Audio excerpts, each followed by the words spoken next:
Okay, running, doing a bumper for low level. I cannot come up with a bumper for this episode. Just as a podcaster, I lack the experience for something like this, which is why it's probably good that we're talking about designing adventures for low level characters and players on this episode of the Vanguard Chronicles.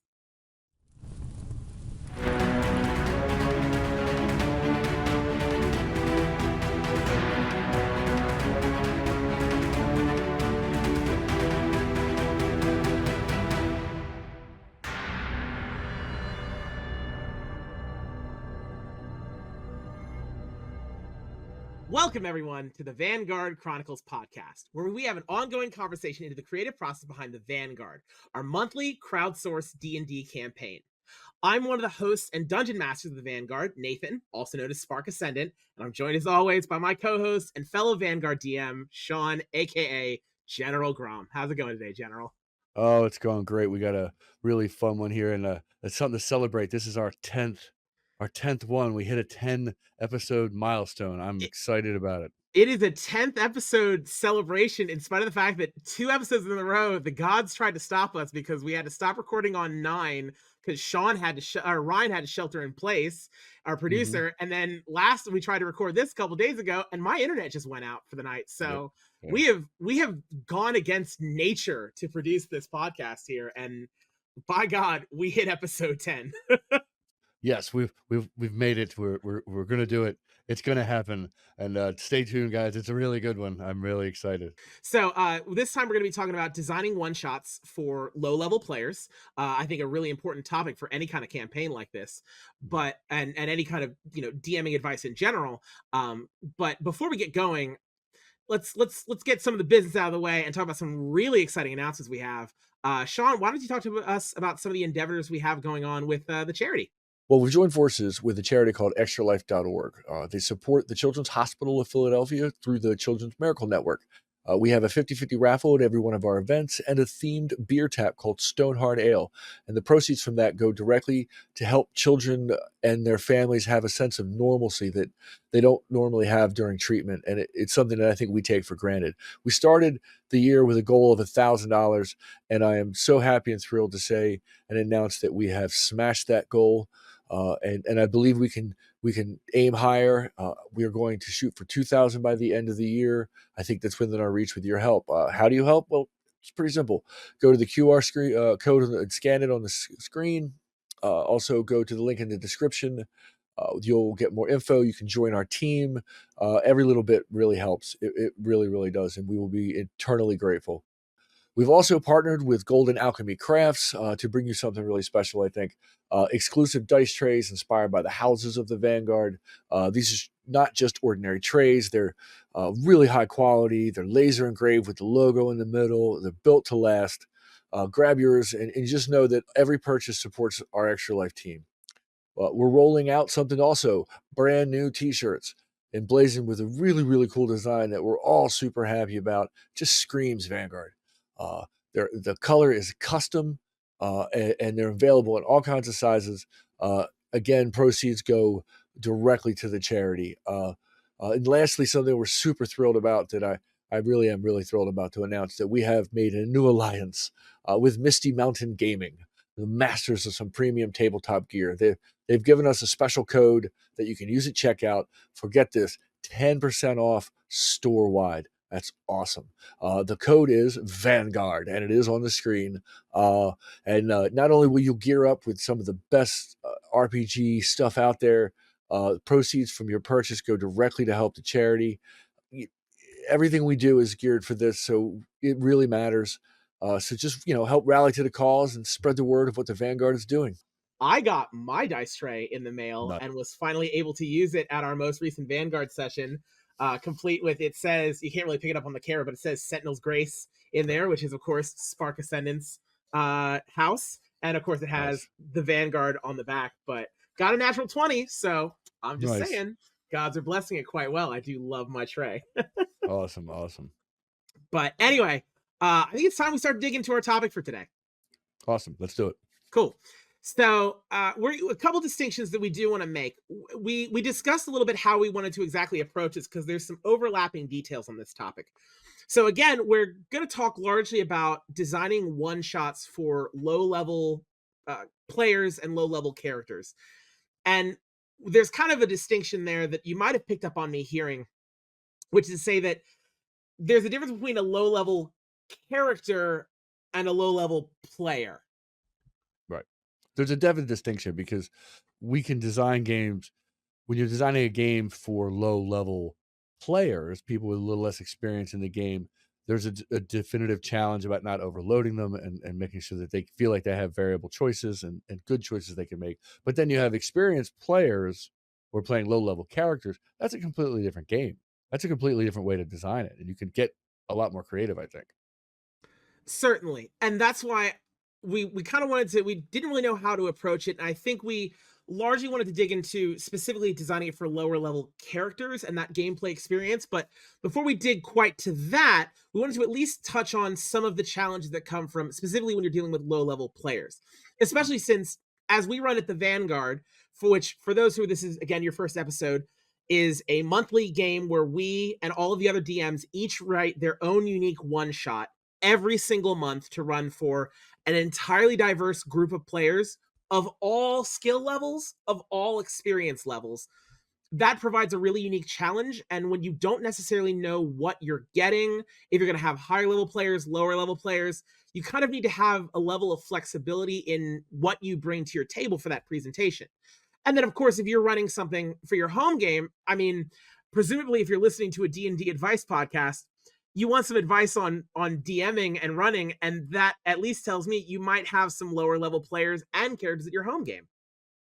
Exactly, and you have to also look at it on a reverse scale. But your DM may not have as much experience, as a DM running higher level games because they do create a different challenge and a different set of just kind of encounters that you can build for higher level characters. But you don't, as a DM, as you grow, you have to grow into those abilities. You don't. It doesn't come out of the gate. You can't just read a bunch of books and suddenly, oh, I'm a competent DM and I can do everything.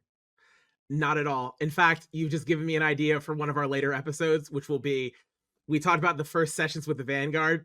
I think we owe it to, maybe that's like a subscriber goal. We'll talk about our first ever games of D&D we ever ran.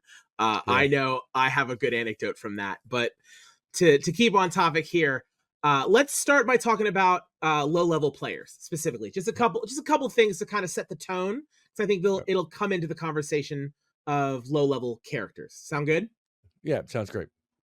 So, first and foremost, I think a thing a lot of DMs will hear very frequently, I know I heard a lot, and I really overlooked as a newer DM, is the importance of some type of session zero, which is to say, if not a full session of where you get together with your friends, but at the very least, some kind of established moment where you sit down with the players at your table and really, I don't know, how would you describe it, Shawn? Guidelines? To me, it is a way to at least start setting up rails that you might not want to cross, or at least give you something. It's also helpful, I think, to allow your characters and your players to get excited about what you're doing, kind of fill them in on some of the background lore, a little bit of the build up to your story, and then you know that that's the type of story they want to play, and they're excited about it, and they're going to move with you as you tell it. But that checklist and has to be kind of gone through, and like what am I going to do, and if I do this, and you can't think of everything, because then a player could come out of nowhere with something you never thought would be even discussed, and now you have to figure out how to make it work, and it could be inappropriate. You don't know that until it happens, and that's a reflex. You have to kind of like, with session zero, this is what we will not tolerate, and it sets up, I think, a hierarchy of, hey, I am the game master, I am the dungeon master, I'm here to provide a good time for you, but I'm also here for you to provide a good time for me. It's a collective thing here. Right. It's called session zero because traditionally it is kind of your first actual session of play. So this is often where you'll have people roll up their characters in front of you. If you do that, not everyone does. This is, as Shawn said, it's a great opportunity to throw out like, hey, let's say we're playing an evil campaign. What are the levels of evil we'll go to? Because is it going to be Saturday morning cartoon evil, or is it going to be Game of Thrones and or worse evil, right? Right. It's also going to be on the positive thing. It can be kind of a way for you as a DM to advertise your campaign, and talk about like, hey, I want to run a pirate game, or I want it to be low magic, high magic. I want it to, I want firearms in my game. I don't want firearms in my game. Mm-hmm. I know I also, in the context of our games, we don't really necessarily do it as a session. And maybe you can speak to how you do it. I know for me personally, I kind of take the time when I first sit down with a group at one of our games. This is the time where I establish, if first off, if there are new players, I give like a very quick minimum required rules description of how the game works. And this is also where I'll typically kind of describe a little bit of my own DMing style. This is where I'll say the things like, hey, if you have a creative idea and you're not sure if it's going to work or not, I'm the kind of DM where I want you to tell me. I can't guarantee it's going to work for you, but hey, I'm a nicer DM with that. I'm a little more flexible with things. Yeah, what I found out from our last episode, I'm not the rule of cool DM I once thought, because I used to have that in my checklist. So like, I want to explain, hey, I'm a rule of cool DM. You have a good idea or a good creative method, I will absolutely run with it. And then as we got through last episode, I realized maybe I'm a little more rules as written as I thought. But I do like have a little checklist of what, especially for the Vanguard, what my character complement is, hit points, armor class. I don't need every some people started writing down their ability score bonuses. I think I don't need that. You'll tell me that when I ask for it. I trust that my players will keep themselves honest and only not fudge their numbers or add numbers improperly. Precisely, right? Because when you're running this kind of game, and especially when you have people who are newer to the game and bringing a lower level of real world experience to it, it's an important time. New players can be kind of skittish because they don't necessarily know what to expect out of a role playing session, and I find it's in many ways a session 0 being at a proper full one you're doing at your home game, or a shorter one you're doing at your LGS, your local game store, or a bar like we do, or a work event or whatever, or a convention. It's really, I think, about setting that tone and setting some of those expectations of what to expect, right? What to expect out of the gameplay and the experience and the dynamic of the people, not just you, but the other players around the table too. Yeah, managing the expectations of this game is probably, like, to me, in the top 3 challenges of not only just designing a game, but like managing what you want your players, what you're going to give them, what you expect from them, what they expect from you. And something I think it has to be kind of brought up is that DMs are people too. We make mistakes. It happens. We may look at a rule and in one day read it this way and another day read it that way, and situationally rule it wrong.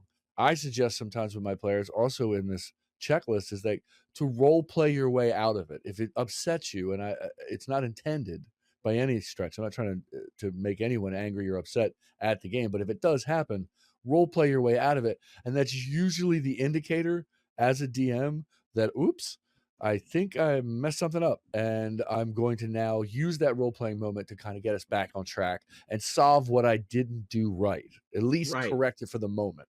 That's kind of how I do it. Another thing that I also typically like to do when I'm working with lower experienced players, I'm going to trip that up once through this episode. I just know it. But with lower experienced players is frequently, especially for earlier first games, I know we do it at the Vanguard all the time when we have someone who's brand new who shows up, even if they're not new to D&D, they're just new to the game. And Right. I'll give pre-made characters straight up. Because everyone, when you first pitch it, not everyone, but oftentimes I find that you have people who they want to make their own characters, they really want to dive into it, which is awesome and is so great and super super passionate. But what I find sometimes, they don't have necessarily the expectation, they don't know what to expect out of the game.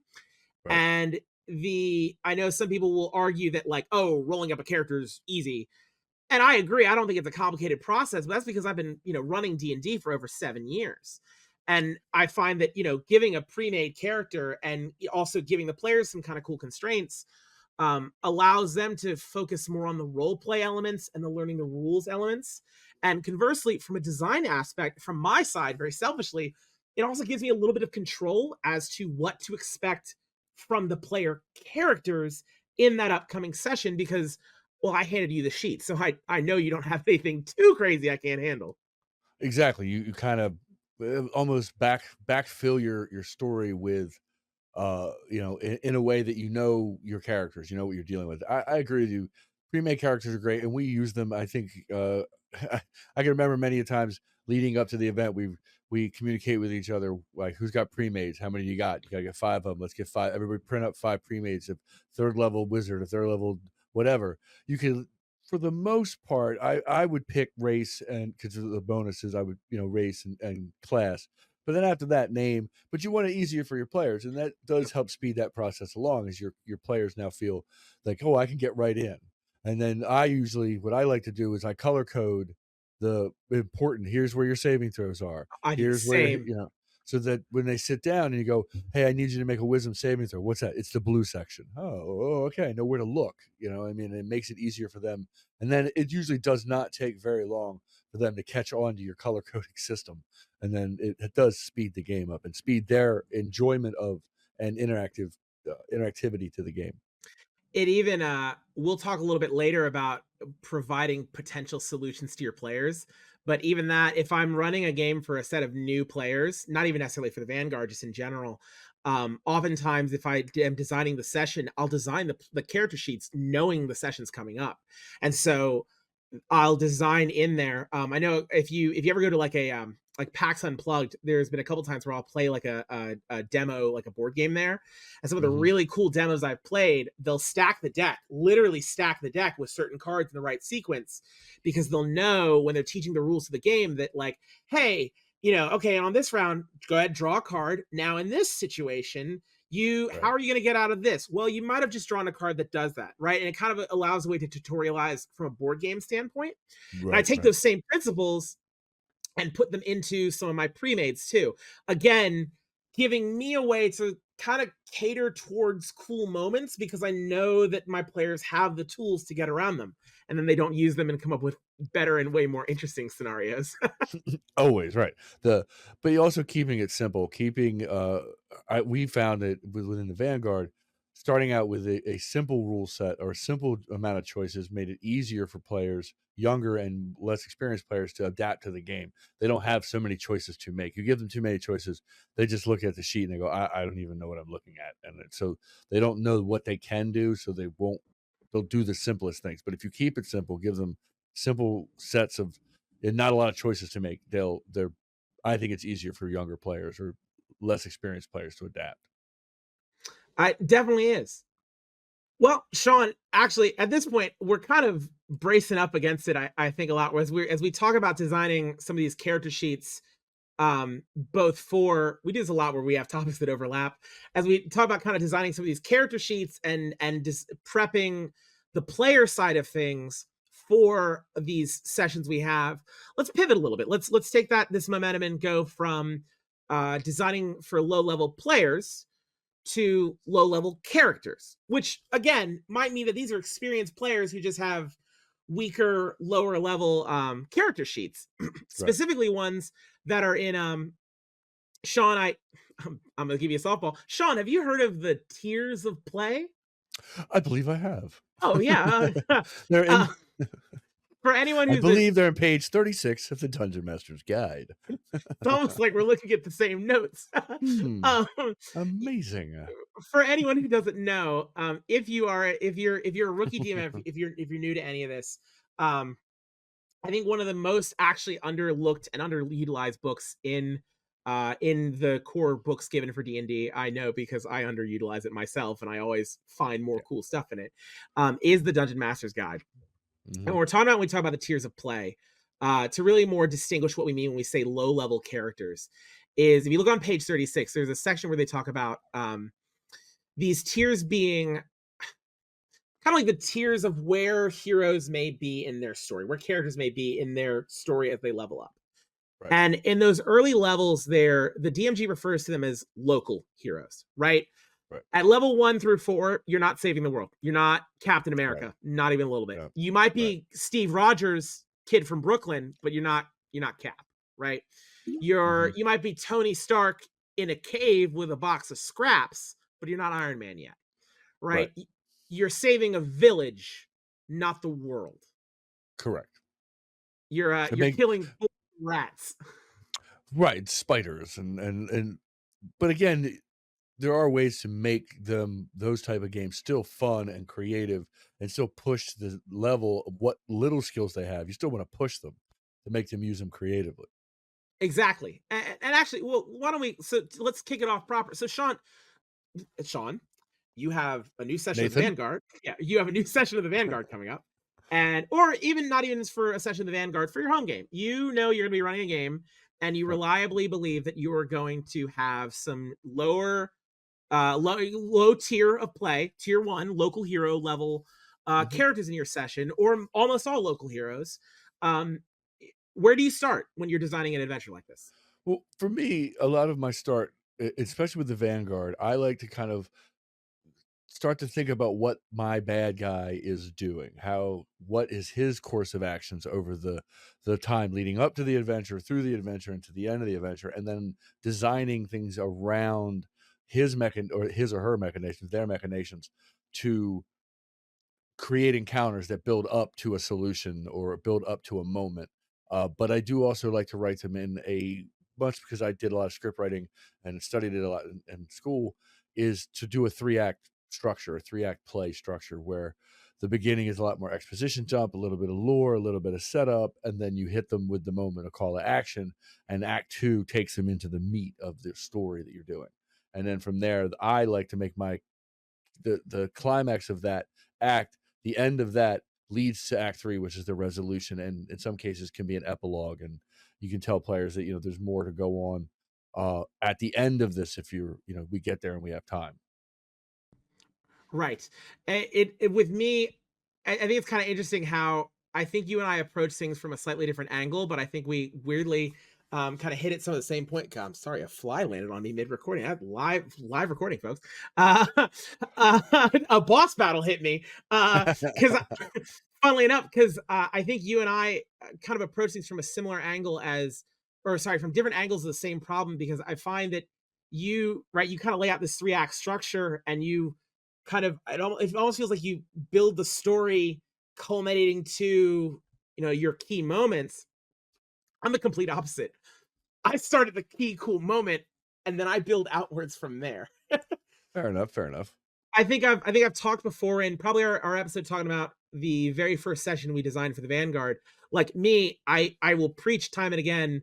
Part of the reason I'm never reading the DMG as much as I should be is because I'm rather reading the monster manual, because I'm scrolling through and seeing like what's a cool fight, like what's a cool monster, a cool set piece, a cool scene. I just envision in my head that I want to see these heroes attempting and doing, and then I say, all right, cool. Well, now how do I get them there? Right? Okay, they're gonna fight Ogremok, the elemental prince of evil earth in the plane of earth. This is our next session, by the way.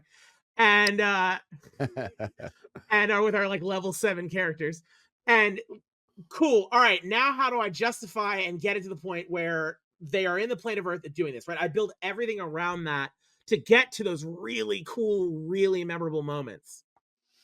Yeah, summarily, I think I do a little bit of the same thing, but you're right. We approach it from a slightly different angle where I don't like to feel like I'm railroading my players or my characters into a very specific story.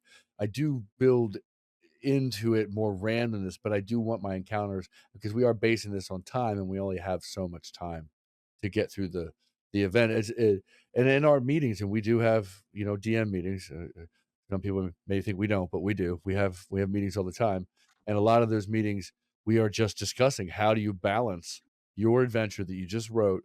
How do you balance it when you have a low level character and a much higher level character? How do you give them everyone the same or a similar sense of purchase? I think that's the thing I'm trying to get to. No, no, I'm completely with you. Yeah, because in our unique case, we have the added challenge too of we have not just low level characters.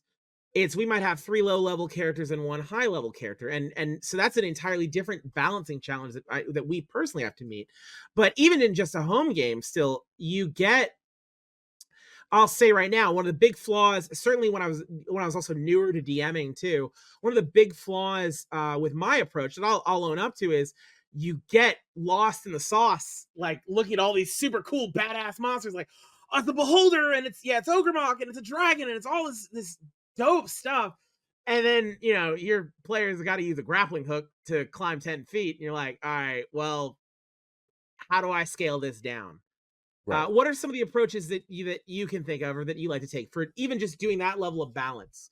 Well, something we've been talking about is in it has happened in games, and I know some of our other DMs within the Vanguard have utilized some buffs that are available while the fight is happening that you can get to that can kind of buff you up a bit and make now you're taking on a bigger monster, but you have these short term little advantages and that can now make you feel a little more epic and get that fight to seem a little bit more attainable for you. I think that's a good way to do it. Uh, or have something that give them something in the room that might help them regenerate so they can kind of stay in the fight a Right. little longer. There's different things. Find element. I like you kind of add elements of this is controlling that, this is affecting this, and if you take this out, you can nerf that a bit. So far, and then to kind of balance it that way, giving them clues to know that they can do that. And that's a really cool way to also solve two problems with one stone, because I know a frequent complaint sometimes of D&D can be how the combat can become a little bit of like, okay, I hit you, you hit me, I hit Maybe. you, you hit me. But then yeah, by adding environmental things, or sorry, elements to the environment that add almost a puzzle element, perhaps a Hmm. reward for exploration you've done earlier within the session too, which is Hmm. another point that was worth bringing up a little bit later. You add other ways for players to feel engaged and to kind of bring them up, or even counterintuitively to bring the monsters down.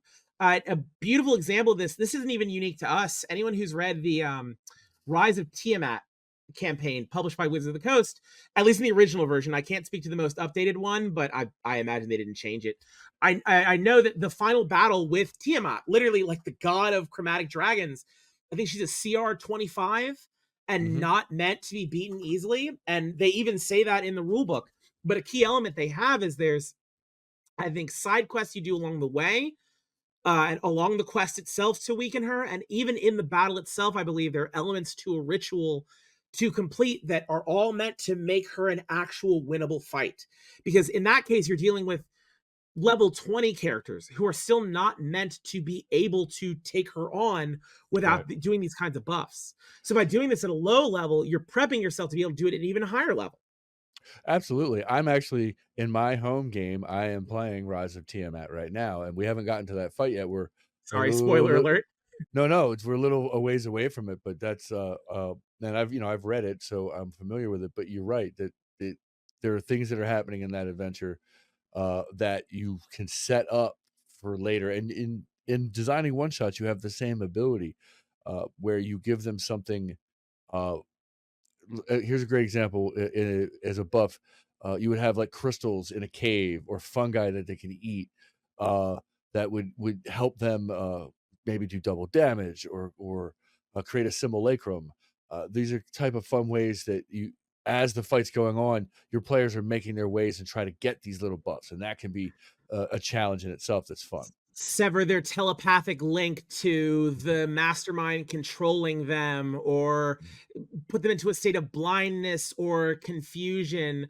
Another cool one, I'm gonna brag a bit because I helped design a little bit. Brag away, brag away. Perfect. Our producer Ryan ran an incredible session. I can't brag too much. He did a lot of the work for it, but I at least get to take the idea. We talked about how he was dealing with we have most of our players at this point in the campaign are at most level 7. They're like pushing 7 now, and they had a beholder fight. Right. I should note one person went down in the beholder fight, but they still won the fight, and it was partially through the mechanic he used, similar to what we were talking about, where he went full on. If anyone's seen the Tom Cruise movie Edge of Tomorrow, also known as Yeah. Live, Die, Repeat, Yep. where the players, I didn't run it, so I can't fully speak to it, but the idea I remember he and I were brainstorming and talking about was they ran through the session, ran into it, died, and then found themselves waking up at the same location again, outside of the temple, outside of the boss fight. and watching after images of themselves going in the exact same way they just had. And so then they went into the fight again and saw these after images now fighting with them. So all the damage they had done in the first round, and I think he even added like a real-time element in this case to clock it, but all the damage they had done in the first round before they were annihilated got done again. And so over time, he then introduced a mechanic by which they had a limited number of lives effectively. But even so, he found a creative way to add to their ability as lower level heroes and take on a bigger fight. And on top of that, by adding this other element, it made it that much more memorable and satisfying. I remember all the dispatches we got from all of our players writing up about the experience. It was unlike anything they had played in any of their other games. And again, this came out of a need to balance a way too difficult encounter and bring it down to be more attainable at their level, while also, by the way, without patronizing, right? Or doing like, oh, it's a baby beholder. Actually, I do think it was technically a baby beholder, like a younger one, but the stats were the same.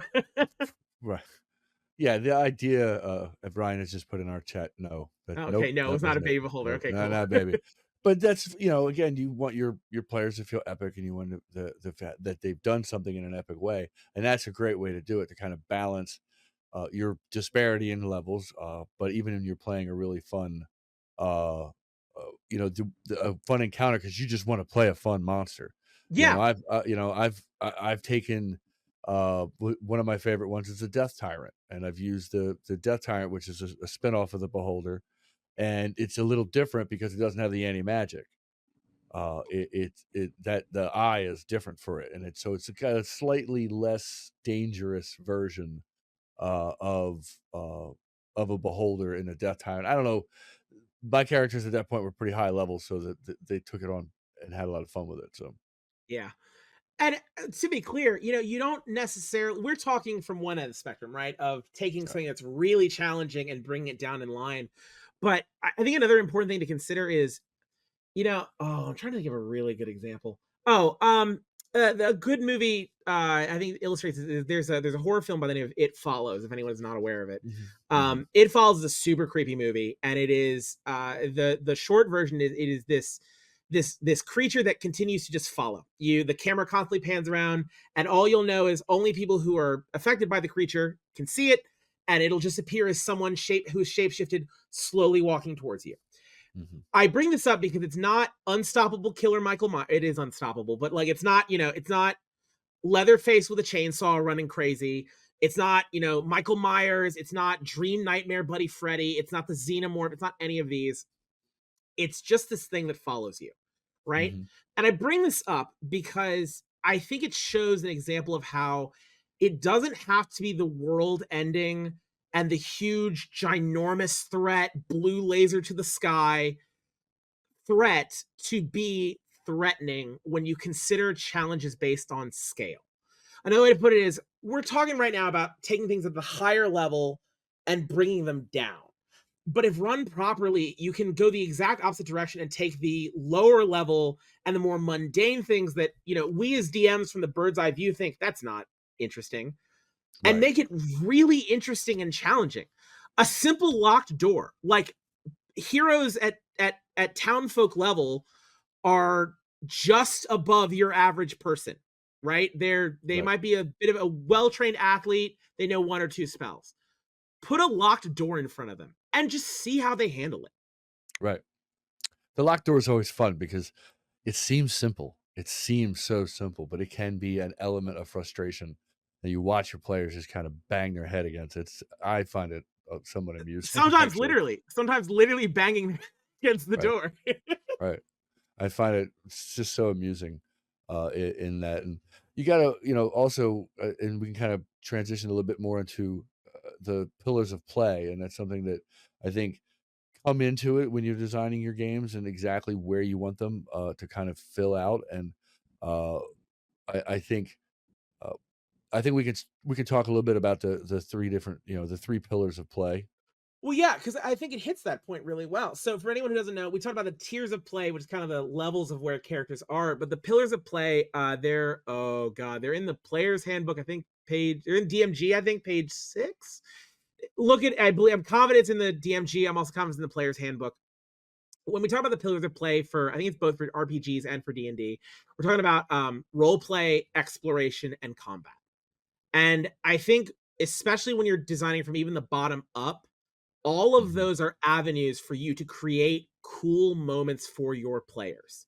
Exactly. So that door issue, like we're talking about combat from the top down, but like the door is a great example of an exploration problem to present Mhm. to your players and just see how they handle it, right?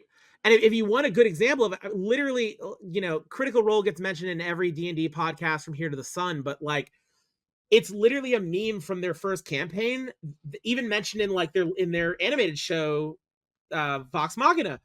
Mhm. Doors somehow defeat their party all the time, even when they're at godlike levels.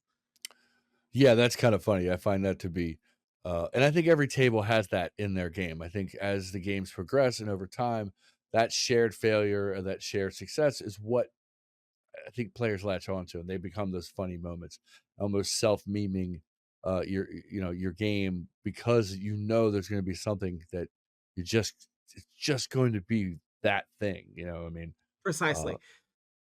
and Because as a game, well, sorry, as a game designer, you also want to incorporate these type of figure out ways to incorporate these type of things in your pillars of play. And we were just saying, from role playing to exploration or combat, where you put them, has a lot to do with how your the flow of your game, and everyone has a different way of doing it, what makes them comfortable, and what I'll ask you, what in what order of flow do you like to do them, or do you like to keep mixing them every time?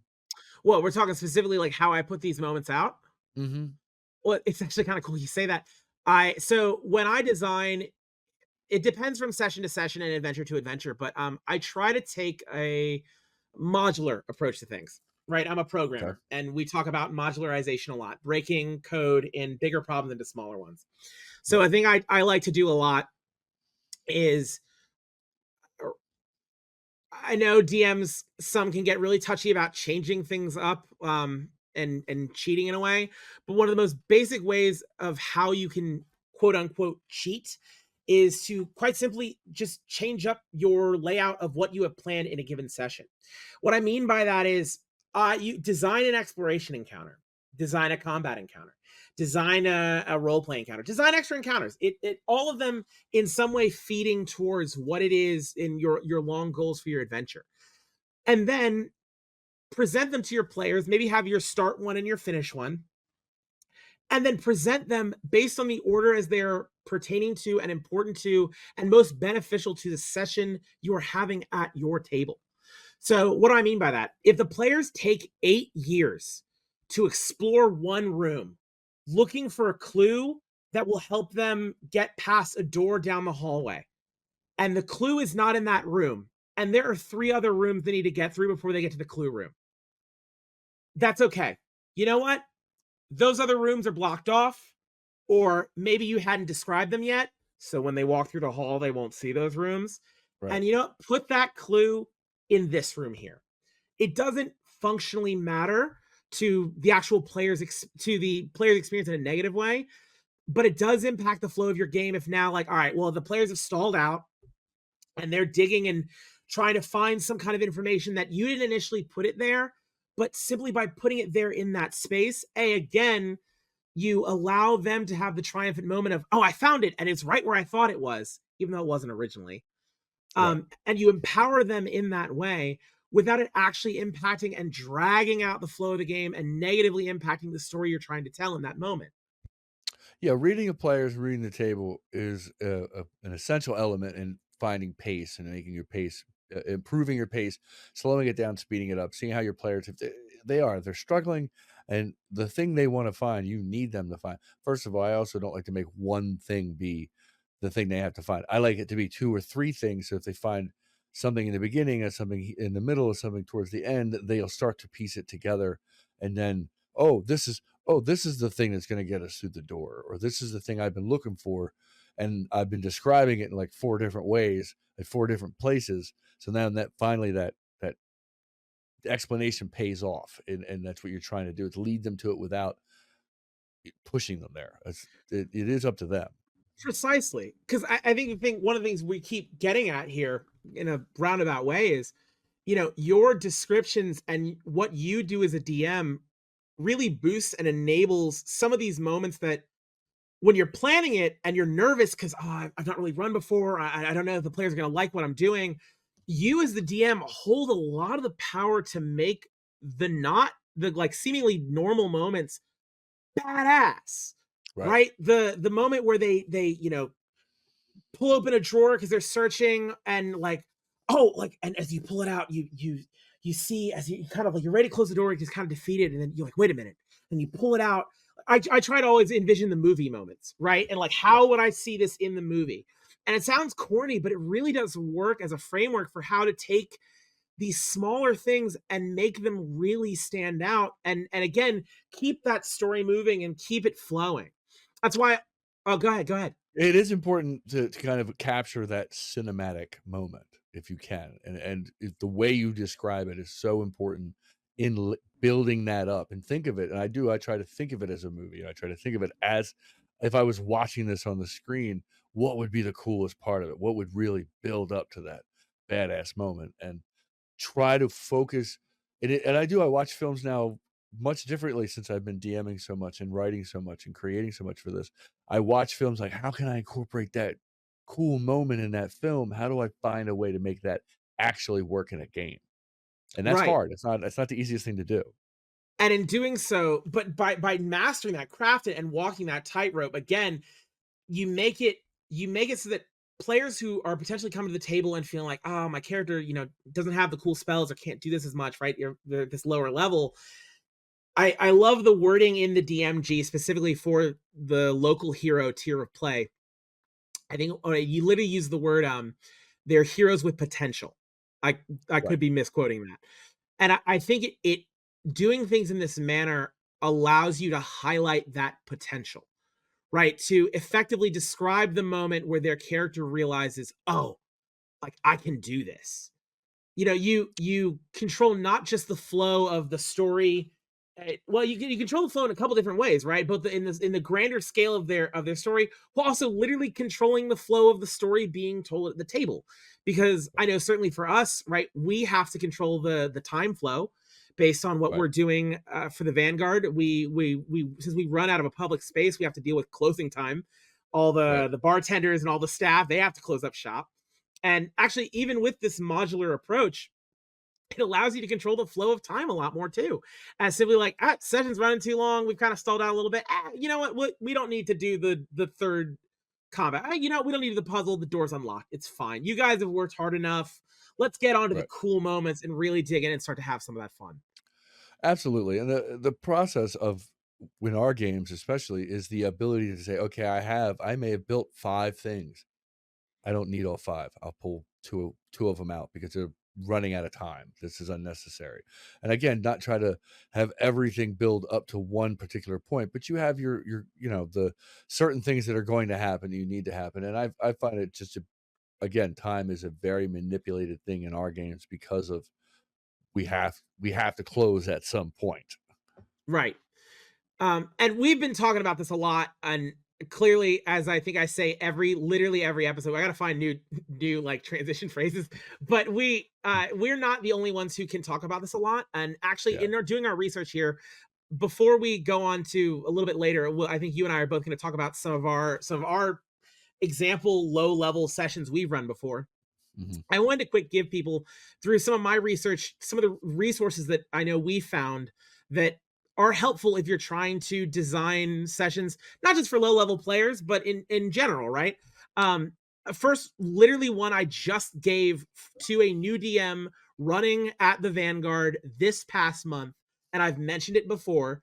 Matt Colville's Running the Yep. Game series, specifically episodes 0 through 3, will if links aren't shown up on screen, or if you're listening to the podcast on Spotify, check the comments. We'll share all of this. But he literally steps through and designs a session, a one-shot adventure that he can run with a low-level party using goblins from start to finish. And then on top, he draws the map, pulls up a piece of software to draw the map, and then even from there, I think he does like a dummy run through of the session, not with real players, but describes how you can run some of that, right? Fantastic resource. Yeah, absolutely. Matt Colville's that is the running the game. It is a great episode. It's worth the watch. And then there's Shawn Merwin's Let's Design an Adventure. From Perfect. what that is a great resource that you can use. I've checked it out. It's really good. Yeah, and also it's on D&D Beyond. That's a series of articles there too. He talks about the pillars of play. A lot of stuff we talked about in the DMG, he very much does cover.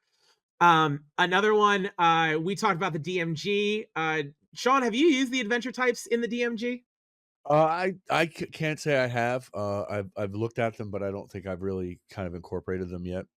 You've definitely used random number tables, and for anyone who hasn't seen the Yeah, adventure types, random number tables, the DMG's adventure types, they're literally like they're just that types of adventures and great starting points. And if you don't want to roll a die on the table, just read through them. I right, also would highly recommend Guildmaster's Guide to Ravnica and Mythic Odysseys of Theros. Those are two other Wizards of the Coast published source books. They take place in Magic the Gathering worlds, but you can scratch that off if you don't want to. right. Just file off serial number. But those books are filled with tables on just quest ideas and adventure ideas that can easily scale to different party levels. And the Yeah, last big one I really want to show and throw out is one thing we didn't talk about that I think is a cool example of how to design some of these types of adventures. I used to follow a series called Game Maker's Toolkit a lot. They focus primarily on video game design, and one thing they talk about is in one of the episodes is they break down from the Hitman series of video games, which is a series where you are a hitman sent into an area, sent into an environment. One might say it's one shot sized with a simple goal of eliminating a series of targets in that environment.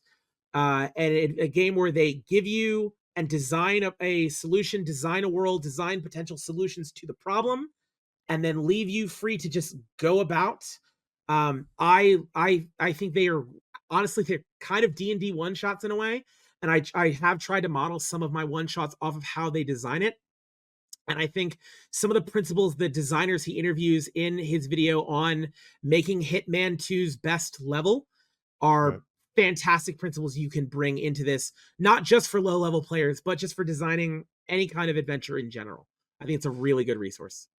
Awesome. That's I'll have to check that. I don't think I've really dug into that myself. There's also, I think there's a series of books, the Game Master books, that have random tables, puzzles, traps, uh, just a variety of different things. Those books are really fun as well. And we'll put links in the description down below for everybody here and in on both Spotify and YouTube.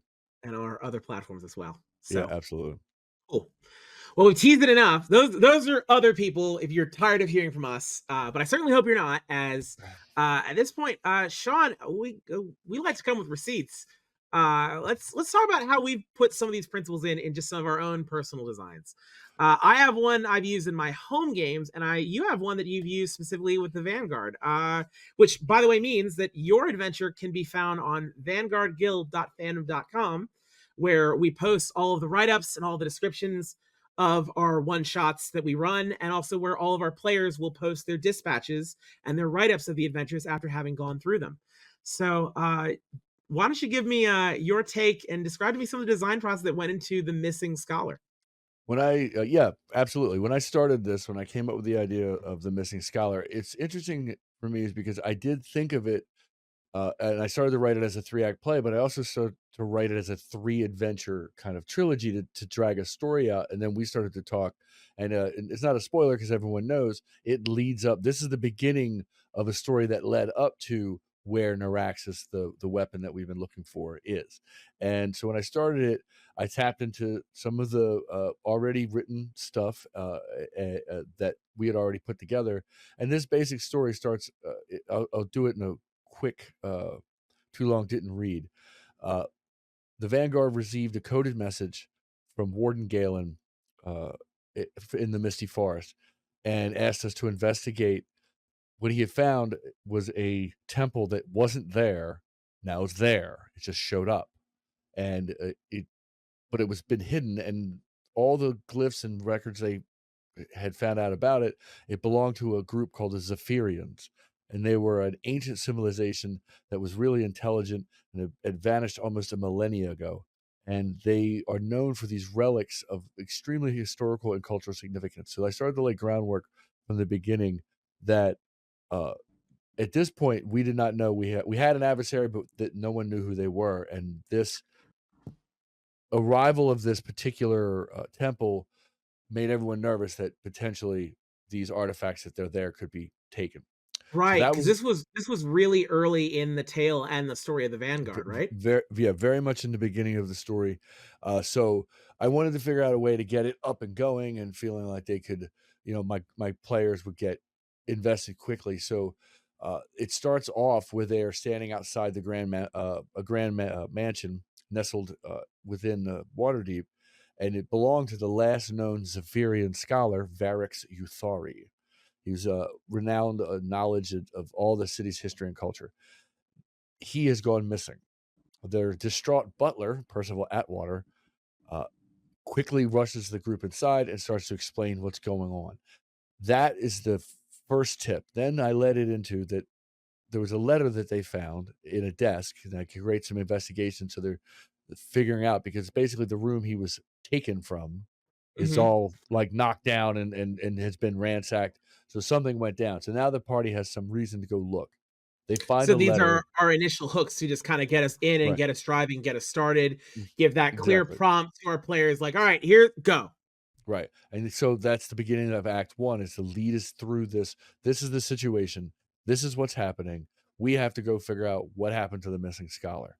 And in that, uh, they found a letter. This is the call to action. The letter, it basically has them go to the Grinning Lion in Waterdeep to find someone with the initials AV. And it basically gives them 200 gold for emergency. Like, it basically says, go find this. And they found this letter. They open the letter, and I'll read it. To whom it may concern. If you find yourself reading this, then the fate has conspired against me. The shadows of uncertainty have clouded my path, and I fear that may have been taken against my will. But fear not, for I have left behind a trail, woven within secrets and knowledge. Seek out Ash Valen, a halfling rogue. He owes me a life debt, and is the only person who will know my fate. He has a scar across his face and a look of distrust in their eyes. Show them this note and speak the words Zephyr's whisper, and he will answer, bring Cool, the so we got the winds of clue to change. to get them in and get them going as well, nice. Right. And so the little code word was, you say to him Zephyr's whisper, and he should return, brings the winds of change. Trust in their ability to uncover the veiled truth and untangle the threads of deception. I hope that this letter is found in time. With hope and purpose, Varix Uthari. So now the characters are like, okay, we have to go do this and find this person. He's going to help us go from there. And And of then course, it makes it a more tangible moment, I'm assuming, because I know you printed out this sheet. So then especially when you have newer players coming it into was a things hit. as well. Yep, it becomes that God, using props is such a good fourth wall break to Right. get actually it works with not just newer players, with any in general, but it's such a great way to like make that moment memorable. Again, it's taking the mundane and making it stand out so much more. So I will say this: I may not be the cool DM, but I am definitely the props DM. I You're cool love. DM to me. Thank you, I appreciate it. But you're right; you absolutely know me. I love props, and if I can hand my players something that they can now look at, and sometimes in my props, there are clues written within that, and you have to look at it a little more closely and not just take it for surface value. So then, as the story progresses on, and I'll kind of make it short. Now they met Ash Valen. Ash Valen tells them that this is a possible place that this person may be, a storage depot. They have to go there and hopefully rescue him and take on some bandits. It was a very low level adventure because everyone was pretty much still at third, because we were only about 5 sessions in. No one had really progressed past maybe fourth. I think we had a couple fourth, maybe 2 fourth level. So that, and this is funny too, because on the fly, when I introduced the giant snakes, Vega, the divine sniper, doesn't like snakes. Oh, She was so like, that's the enemy we went with was giant snakes. Nice. and she went, I don't like giant snakes. And she's like, okay, now there's spiders. It's like I just switched on the fly because she was like, I don't like snakes. I'm like, all right, I don't want to mess you up, because I didn't really discuss like what creatures like kind of creep people out. So I made sure that we played it. But then there was a big fight, and there was the captain of the henchmen. If they got him, they got him in time. They were able to rescue the scholar. Now the twist, and what made it fun for me, as they return to the Vanguard, and as they come back with Varric Shuthari, and they're all like, "Hey, we did our jobs." They find Ash Valen's body dead on the doorstep of the Vanguard with a letter basically posted, stabbed through his chest, like stuck to him. Mm-hmm. That letter, which was fun, you were the one of the first ones who picked up on it, because I remember you sent me a text, is if you took the first letter of every line, it spells out death to the Vanguard. Right, because I use that cipher a Signed lot. signed by the monomaterial. But Right. we still didn't tell them their names. That hadn't been released. You released it when we'd let the Hag storyline let everyone know who the monomaterial was. But this was the beginning of that, and that started that line of a process in the story where solving Ash Valen's death would lead to the location of Neuraxis. So you added in a lot of those puzzle elements too to further keep that engagement going, which is also cool because it kept some of those lower level characters able to then engage, and the players able to engage even past the actual session of play. I also really Right. liked how you took I think it's really cool that you on the fly switched your stuff from snakes to spiders. And like that's literally what we were talking about earlier, a different application to it, but a cool moment to, again, you're the DM, like you're literally you're kind of God. Like not to tweak any egos too much, but in doing that, that's a different example. But it's one I also think is really cool of a way to, for the sake of your players who could be less experienced, or in this case have a phobia, or in some way, to take that and make such a simple tweak to your story that Right. makes the entire flow of the adventure go. It becomes something that the players can feel much more comfortable in, much more heroic. Bravo, Shawn. That's really cool. Well, I appreciate that. Yeah, I found it was a fun adventure, and it really led for younger and more and lower level characters. It gives them a little bit more to do. Like it's not just fight, fight, fight, fight, fight, fight. It allows them to use their skills, even though they're not as good as they are going to get. It allows them to start using them early on as they develop their character. So now we're going to pivot to yours. I want to hear yours, because we know what the missing scholar was about. Yeah, so for mine, as a bit of a twist, I thought I'd show, we share a lot from the Vanguard. I thought I'd pull in one of my personal ones that I typically do. So unfortunately, you will not find this. Maybe we'll type it up later. You will not find the story of Cape Cowl on vanguardguild.fandom.com like you will Shawn's adventure there. Right, right. But the story of Cape Cowl, I named it simply. It follows the story of the town of Cape Cowl itself, which I make it a coastal city. So put in Greyhawk, put it by Salt Marsh, put it in Faerun, do how you will, it doesn't matter. Right. It's very, again, very modular, very plug and play. And the premise I come up with is I say Cape Cowl is called such because it's kind of this these two points of land that jut out, kind of high ridge cliffs that kind of come to almost a clasp. Water from the ocean, bay, whatever, seeps in, and the water is very shallow. So it's very they've been actually up to Wildwood, like up in Jersey. Very large, shallow beach, but even larger than Wildwood is. And as a result, it's a tourist destination, right? A lot of traffic comes in. People like to come and be in the waters. It's protected from the natural land, protects it from a lot of the Okay. monsters out in the ocean. So tourism comes. Unfortunately, a mighty, massive fog rolls in. No one knows why. The lighthouse at one of the class goes out. No one's heard from the lighthouse keeper or his son in weeks. And as a result, the town is suffering. Ships aren't coming in. We have our setup, right? And I It sounds like okay. this kind of develops. It reminds me a little bit of Stephen King's The Mist, where Uh, it's kind of a town, a sleepy town, and then it's a tourist place, and then it starts to. I love this idea. I like where you're going with it. I don't know if I want to take credit and say that I've never read The Mist because I have not, or so that way I can brag and say, nope, it's my OC do not steal, or if I want to admit to that. But yeah, I'll take the credit because Okay. I've not read The Mist, but I'll keep that in mind. Yeah, this is my original creation, Shawn. I did this on my own. It's ill made. um, so this is the premise, and following general principles for running a one shot, we start right away in the adventure. We start at the lighthouse. Okay. Now I'm going to give a quick rundown of the encounters that they do. I'm going to try and go rapid, and I challenge anyone who's listening to this to consider and think about how they would how which of these encounters I'm going to describe you can drop in and drop out. Shawn, we'll see what you can think of. Okay. Right? You start at the lighthouse, have to find out where the lighthouse keeper is. He is at the top of the lighthouse, by the way. There are all kinds of muddy tracks outside and inside, which you can investigate if you want. Or if you just want to go in, you can go in, climb the staircase. The trap door at the top of the staircase is locked, or at least barricaded. And you will hear noise coming from inside. After you get into the lighthouse, which I've had some players shoot an arrow to the top and repel in, I've had some climb up and burst through the trap door.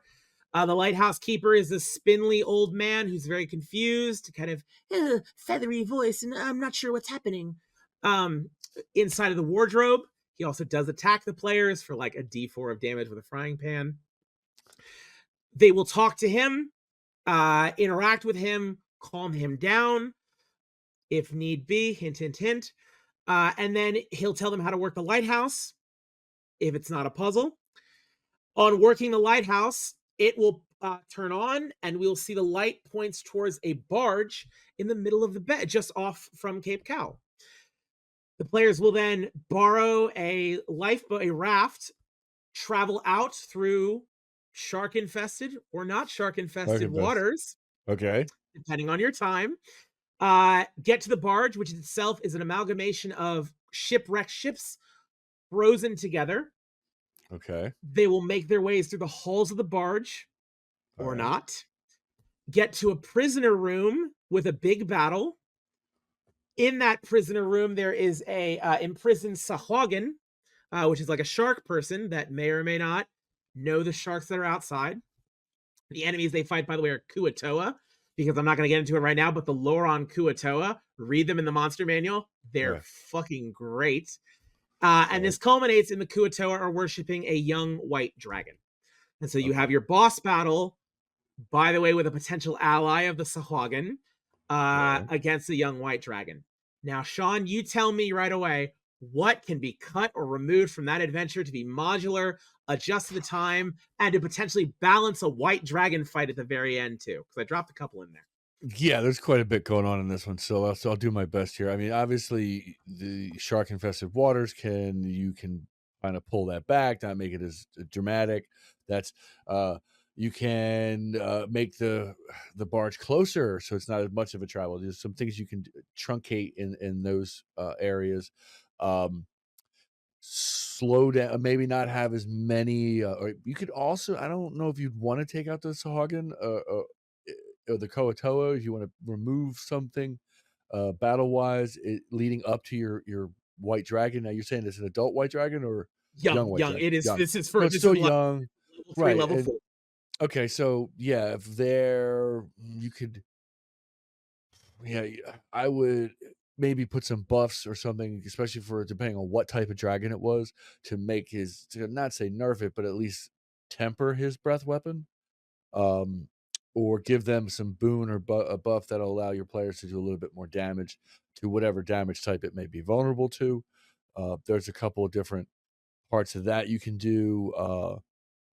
You could make, a very good way is to make the dragon asleep and he doesn't know you're coming, and you find some way to surprise it.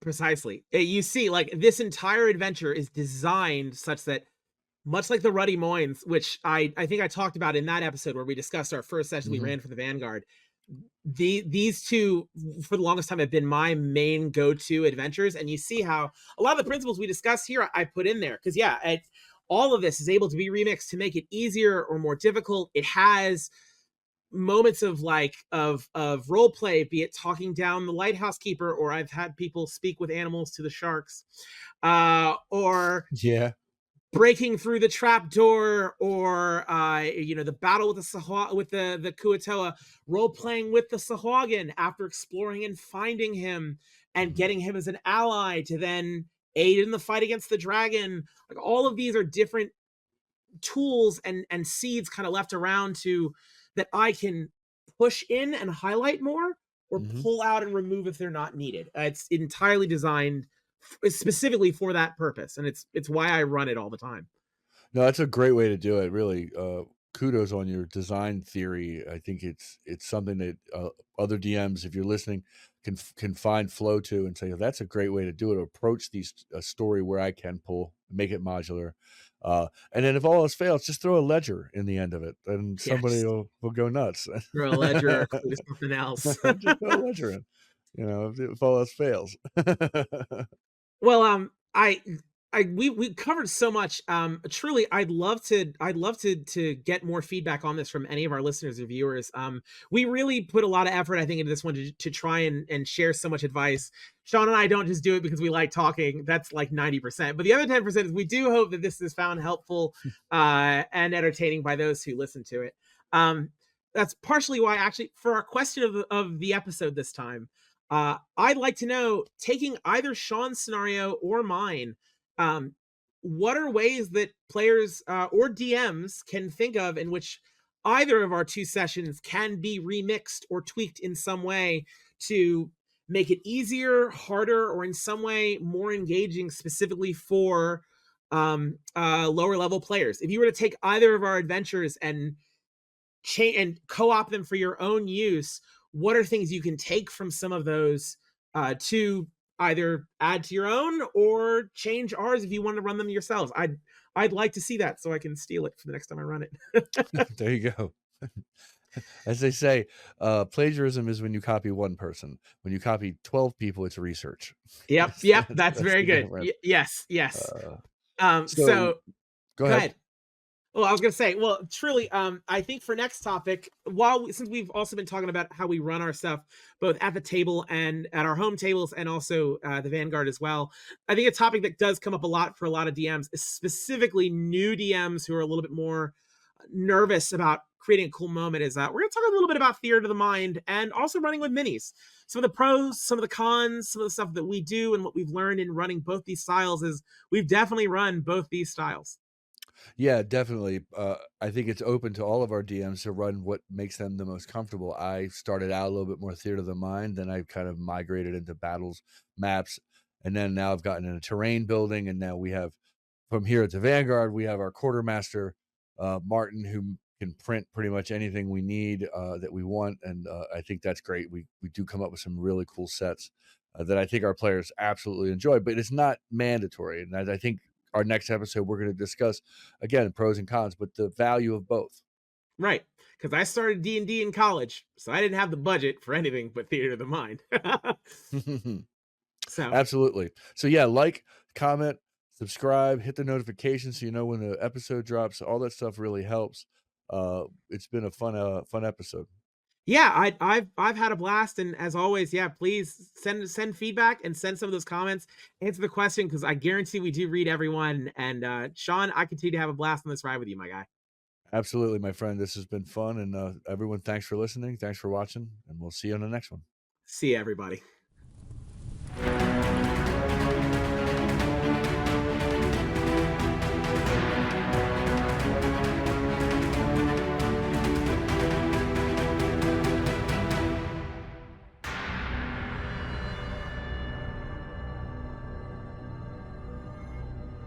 Thank you for watching the Vanguard Chronicles podcast. If you want to read more about the adventures of our players and our ongoing campaign, or even read some of their dispatches, you can find them at vanguardguild.fandom.com. If you want to support our charity with Extra Life, you can go to their website and search for the Vanguard. And of course, if you want to support us directly, you know the drill. Like, comment, subscribe, and answer that question of the week. Thank you again for listening to the Vanguard Chronicles, and we'll see you on the next one.